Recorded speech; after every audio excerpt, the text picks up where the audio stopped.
అందరికీ నమస్కారం. ముందుగా అందరికి కూడా నూతన సంవత్సర శుభాకాంక్షలు.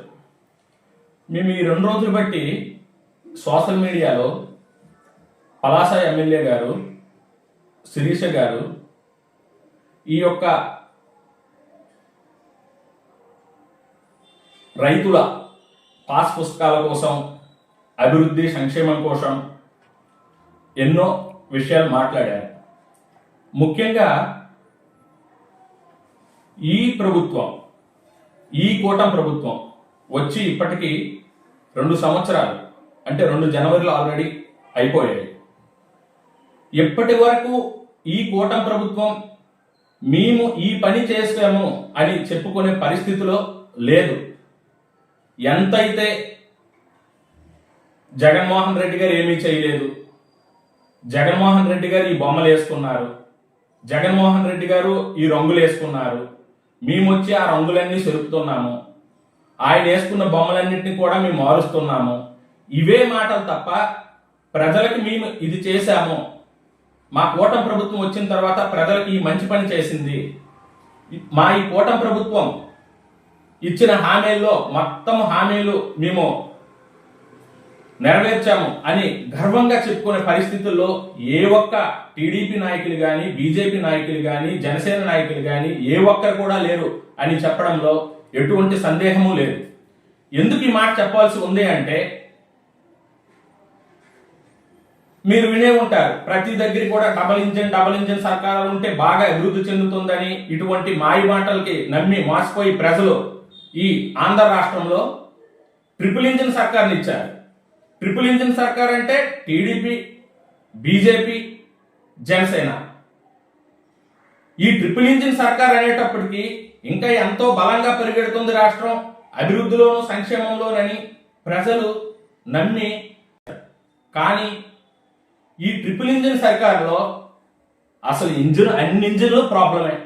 ఎందుకంటే ఈ 3 ఇంజిన్లు కూడా మ్యానుఫ్యాక్చర్డ్ బై టీడీపీ. ఎందుకు ఈ మాటలన్నీ చెప్పుకోవాల్సి ఉంది అంటే, ఈ యొక్క గవర్నమెంట్ వచ్చిన తర్వాత జగన్మోహన్ రెడ్డి గారి నామస్మరణ లేకుండా ఏ ఒక్క రోజు కూడా ఏ మంత్రి నోటంట చూసినా, ఏ ఎమ్మెల్యే నోటంట చూసినా, సాక్షాత్తు సీఎం చంద్రబాబు నాయుడు గారి నోటంట చూసినా, పవన్ కళ్యాణ్ గారి నోటంట చూసినా జగన్మోహన్ రెడ్డి గారు, జగన్మోహన్ రెడ్డి గారు, జగన్మోహన్ రెడ్డి గారు. అందరి నోటంట జగన్మోహన్ రెడ్డి గారి పేరే తప్ప ఇంకొక పేరు లేదు. ఎందుకంటే ఆయన చేసిన, జగన్మోహన్ రెడ్డి గారు చేసిన మంచి పనులు ప్రజలు శాశ్వతంగా గుర్తించుకుని ఉన్నారు. అదేవిధంగా ఏదైతే అధికార పార్టీ ఉందో అధికార పార్టీ నాయకులు కూడా అవి మరిచిపోలేక రాజకీయ ముసుగులో ఇటువంటి ప్రాలాపనలు పేలుతూ జగన్మోహన్ రెడ్డి గారిని కించుపరుస్తూ ఎన్నో రకాల అవాకులు చవాకులు పేలుతున్నారు. మనం ప్రజాస్వామ్య దేశంలో ఉన్నాము. ప్రజాస్వామ్య దేశంలో ప్రజలు మీకు మ్యాండేటరీ ఇచ్చారు. మ్యాండేటరీ ఇచ్చినప్పుడు మీరు ఎలక్షన్లో ఇచ్చిన హామీలు ఏవైతే ఉన్నాయో ఆ హామీలన్నీ నెరవేర్చి ముందుకు వెళ్ళి మేము ఇదిగో ఈ మంచి పని చేశామని మీరు చెప్పుకోవాలి తప్ప ఎటువంటి అభివృద్ధి సంక్షేమము చేయకుండా మీరు అంటున్నారు 11 మంది ఎమ్మెల్యేలు వైఎస్ఆర్సీపీకి గెలిచారు, పాప 11 మంది ఎమ్మెల్యేలని అమాయక ప్రజలు ఓట్లేసి గెలిపించారు అని అంటున్నారు. అదే 2019 ఎలక్షన్స్ లో 175 ఎమ్మెల్యేల్లో 23 టీడీపీ, 1 జనసేన గెలిచారు, మిగతా 151 వైసీపీ గెలిచింది. అప్పుడు ఆ 24 మంది ఎమ్మెల్యేలు గెలిచినప్పుడు వేసిన ఓట్లు వేసిన ప్రజలు కూడా అమాయకులేనా? ఇటువంటి మాటలు ప్రజాస్వామ్యంలో మాట్లాడడం సరికాదు.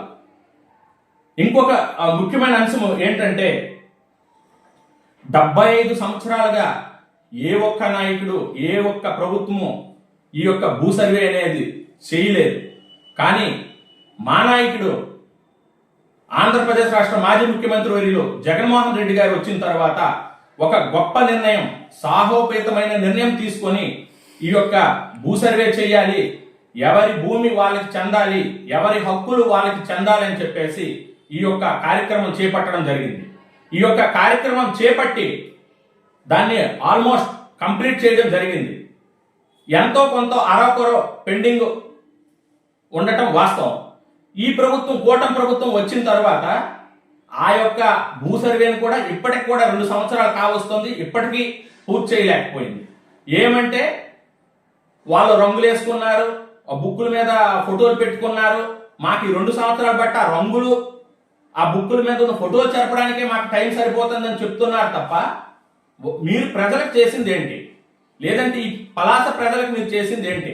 మా నాయకుడు అప్పలరాజు గారు kidney research centre and hospital తీసుకొచ్చారు, డిగ్రీ కాలేజీని తీసుకొచ్చారు, ప్రతి మారుమూల గ్రామానికి కూడా రోడ్లు వేయించారు. అన్నిటికంటే ముఖ్యమైనది 700 కోట్ల రూపాయలతో తాగునీటి, ప్రతి ఇంటికి తాగునీరు. ఈ పలాస మండలం, పలాస నియోజకవర్గమే కాకుండా పక్క నియోజకవర్గాలు కూడా ఎక్కడో హిరమండలంలో వంశధార నీరుని తీసుకొచ్చి ప్రతి ఒక్కరికి ఇంటింటికి కుళాయి ఇచ్చిన ఘనత జగన్మోహన్ రెడ్డి గారిది, అదేవిధంగా డాక్టర్ శ్రీ అప్పలరాజు గారిది. మనము ప్రజలకు చేసే మంచి పని అనేది మన కళ్ళల్లో కనిపిస్తూ ఉంది. ఎవరో ఏదో మీరు అది చేశారు, ఇది చేశారు, రాజకీయంలో ఉన్నాం కదా అని చెప్పేసి ఏదో ఒకటి మాట్లాడుతూ ఉంటే ప్రజలు అన్ని గమనిస్తుంటారు. ఎవరు మంచి చేశారు, ఎవరు చెడు చేశారు, ఎవరు హయాంలో బాగుంది. ఇప్పటికీ ఆల్రెడీ గ్రామాల్లోనూ పట్టణాల్లోనూ ప్రజలు గొగ్గోలు పెడుతున్నారు. మాయ మాటలకు నమ్మి ఆకర్షితులమయ్యి ఓట్లు వేస్తాము. ఎప్పటికి ప్రభుత్వం పోతుందా, ఎప్పటికి మాకు ఈ గోల తప్పుతుందా, ఎప్పటికి మేము ఈ యొక్క బందీల నుండి బయటకు వస్తాము, మాకు ఎటువంటి అభివృద్ధి జరగడం లేదు, సంక్షేమము జరగడం లేదు, నిరుద్యోగ వృద్ధి లేదు, ఒక అమ్మఒడి లేదు, ఒక ఉద్యోగ కల్పన లేదు, చెప్పిన దాంట్లో ఏ ఒక్క ఇది కూడా నెరవేర్చలేదు, మీ ఏంటి మా ఈ పరిస్థితి అనేసి ప్రజలందరూ కూడా గొగ్గోలు పెడుతున్న సమయం ఇది. ఆల్రెడీ 2 సంవత్సరాలు కాబోయింది, మరొక సంవత్సరం 2 సంవత్సరాలు ప్రభుత్వం ఉంటుంది. మీరు మ్యాండేటరీ మీకు ప్రజలు ఇచ్చారు, మీరు మంచి చేసి మళ్ళీ ఎలక్షన్కి వెళ్ళేటప్పుడు ఇదిగో మేము మంచి చేసాము అని చెప్పేసి చెప్పుకొని ఎలక్షన్కి మీరు వెళ్ళండి. మేము 2019 నుండి 2024లో మా వైసీపీ గవర్నమెంట్ ఏం చేసిందో మళ్ళీ మేము అది చెప్పుకొని ప్రజల్లోకి వెళ్తాం. ప్రజలు ఏ నిర్ణయం ఇస్తే ఆ నిర్ణయానికి కట్టుబడి ప్రజాస్వామ్య దేశంలో మనం ముందుకు వెళ్ళాలి తప్ప ఈ 2 సంవత్సరాల్లోనే అంతా మేము జగన్మోహన్ రెడ్డి చేసిన తప్పులు మేము కప్పేస్తున్నాము, మేమన్ని ఒప్పులు చేస్తున్నామని గాలి మాటలు చెప్పడం వల్ల ప్రజలు ఎవరు కూడా విశ్వసించరు. అందరికంటే తెలివైన వాళ్ళు ప్రజలు మంచి చెడులను అన్ని కూడా గమనిస్తున్నారు.